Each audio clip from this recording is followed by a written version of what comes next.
Welcome to చిన్నారి cooking channel. ఈరోజు మనం బీరకాయ పచ్చిరొయ్యల కూర వండుకుందామండి. ఇది చాలా టేస్ట్గా ఉంటుంది. అన్నంలోకి బాగుంటుంది, చపాతీలోకి బాగుంటుంది. బీరకాయలు వేయడం వల్ల కూర కొంచెం ఉదుగుతుంది కాబట్టి బీరకాయ పచ్చిరొయ్యల కూర తయారు చేసుకుందాం. చలో అండి, కేజీ ఉంటాయి. ముందుగా మనం రొయ్యలు ఇలా ఉంచుకుందాం. తలకాయ తోక తీసేసి ఇలా ఉంచుకోవాలి. తలకాయ పెద్ద రొయ్యలు తెప్పించానండి. ఇలాగా రొయ్యలన్నీ ఒలుచుకుందాం. రొయ్యలు పొట్టు ఒలుచుకున్నాక చూడండి ఎన్ని అయినాయో. కేజీకి మనకు ఒక 1/2 కిలో రొయ్యలు వచ్చినాయి. ఇవి శుభ్రంగా కడుక్కోవాలి. కడుక్కునే ముందు ఇలా అంటే ఇక్కడ నల్లగా వస్తుంది కదండి, ఇవి తీసేసుకోవాలి. ఇవి తీసేసి శుభ్రంగా కడుక్కొని అప్పుడు కూర మొదలెడదాం. రొయ్యలు శుభ్రంగా ఒలిచి బాగా చేసుకొని కడిగి పెట్టుకున్నామండి. రొయ్యలు ఇంక కూర మొదలెడదాం. కావాల్సినవి బీరకాయ ముక్కలు 2 బీరకాయలు తీసుకున్నాను, 2 పెద్ద ఉల్లిపాయలు, 4 పచ్చిమిరపకాయలు, 3 టమాటాలు, 2 స్పూన్ల అల్లం వెల్లుల్లి పేస్టు, ధనియాలు, చెక్క, లవంగాయ, ఎల్లుల్లిపాయ వేసి మిక్సీ పట్టుకుంటే గరం మసాలా రెడీ. వీటన్నిటితోటి మనం ఇప్పుడు బీరకాయ పచ్చి రొయ్యలు వండుకుందాం. చలో ముందుగా కళాయి పెట్టుకొని నూనె వేసుకుందామండి. పొయ్యి వెలిగించుకొని నాన్ వెజ్ కర్రీస్కి యాజ్ యూజువల్ ఆయిల్ కొంచెం ఎక్కువగానే పడుతుంది. 3 గరిటెలు వేసాను. నూనె చక్కగా కాయిపోయిందండి. ఇప్పుడు సన్నగా తరిగిన ఉల్లిపాయ ముక్కలు వేసుకుంది.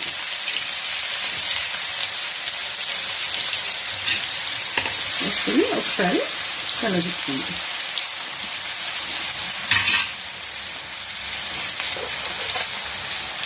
కలిపి మూత పెట్టుకుని మగ్గుతుంది. ఉల్లిపాయలు మగ్గుతున్నాయండి. ఈ టైంలో మనం సన్నగా కట్ చేసుకుని టమాటా, పచ్చిమిరపకాయలు కూడా వేసేసుకుందాం.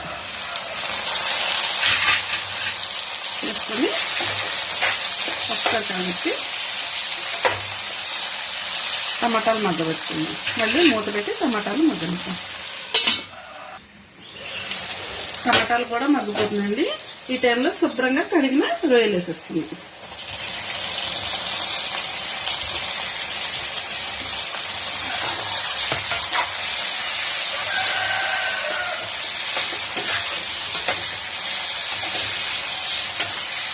కలిపి మూత పెట్టుకుందాం. రొయ్యలలో వాటర్ వస్తుందండి. ఆ వాటర్ తోటి రొయ్యలు ఉడికిపోతాయి కాబట్టి ఏమి వేయక్కర్లేదు. మూత పెట్టుకుంటే రొయ్యలు మగ్గిపోతాయి.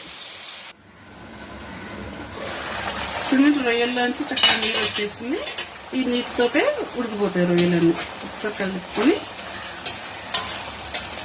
ఈ నీరు కొంచెం తగ్గాక మనం బీరకాయ ముక్కలు వేసుకుందాం. ఎందుకంటే బీరకాయలో కూడా మళ్ళీ నీరు వస్తుంది కాబట్టి ఈ నీరు కొంచెం తగ్గాక మనం బీరకాయ ముక్కలు వేసుకుందాం. రొయ్యలు ఉడికిపోతాయండి తొందరగా. అందుకని ఈ టైంలో మనం కట్ చేసుకున్న సన్నగా కట్ చేసుకున్న బీరకాయ ముక్కలు కూడా వేసేసుకుందాం. ఉప్పు కారం వేయలేదని అనుకుంటున్నారు, కానీ ఇప్పుడు వేద్దామండి. బీరకాయ కూడా మగ్గిన తర్వాత వేద్దాం. మనం సన్న సెగ మీద మగ్గబెట్టుకోవాలండి. అప్పుడు కూర బాగా ఉడుకుతుంది. బీరకాయలతో రొయ్యలు చక్కగా ఉడికిపోతున్నాయండి. ఈ టైంలో మనం అల్లం వెల్లుల్లి పేస్ట్ వేసుకుందాం. కొంచెం పచ్చివాసన పోయేదాకా మగ్గనిద్దాం. మన అల్లం వెల్లుల్లి పేస్ట్ కూడా చక్కగా పచ్చివాసన పోయి మగ్గిపోయిందండి. ఇప్పుడు కూరలో సరిపడా ఉప్పు,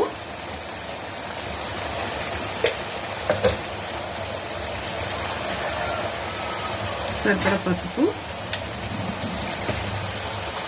అలాగే కారం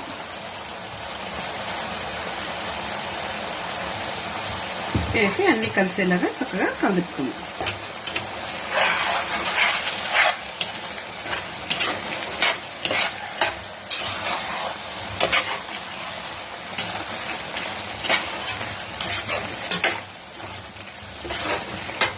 మొత్తం కలుపుకొని ఈ టైంలో మన కూర గుజ్జుగా ఇలాగే ఇగురులా కావాలి అంటే స్లోలో మగ్గబెట్టుకోవాలి. లేదు కొంచెం పులుసుగా కావాలి అంటే ఒక చిన్న టీ గ్లాస్ వాటర్ పోసుకొని నాకు కూర ఇగురులాగా కావాలి కాబట్టి నేను తగ్గించి స్లోలో మగ్గబెట్టుకుంటున్నాను.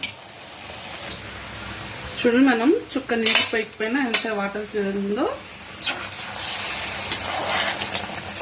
కూర దగ్గరికి అయిందండి. ఇప్పుడు ఇందులో గరం మసాలా వేసుకుందాం. ఇందాక మిక్సీ పట్టుకున్న ధనియాలు, చెక్క, లవంగాయ, ఎల్లుల్లిపాయ వేసి పట్టుకున్న గరం మసాలా.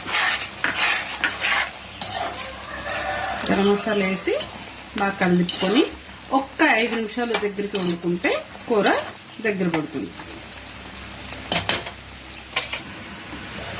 చూసారా, నూనె పక్కకి తెలియదంటే మన కర్రీ రెడీ అయిపోయింది.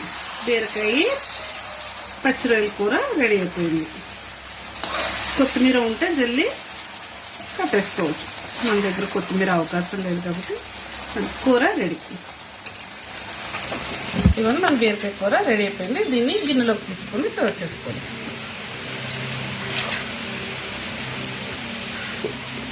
ఇదిగోండి, మన బీరకాయ పచ్చి రొయ్యల కూర రెడీ అయిపోయింది. ఇది అన్నంలోకి, చపాతీలోకి బాగుంటుంది.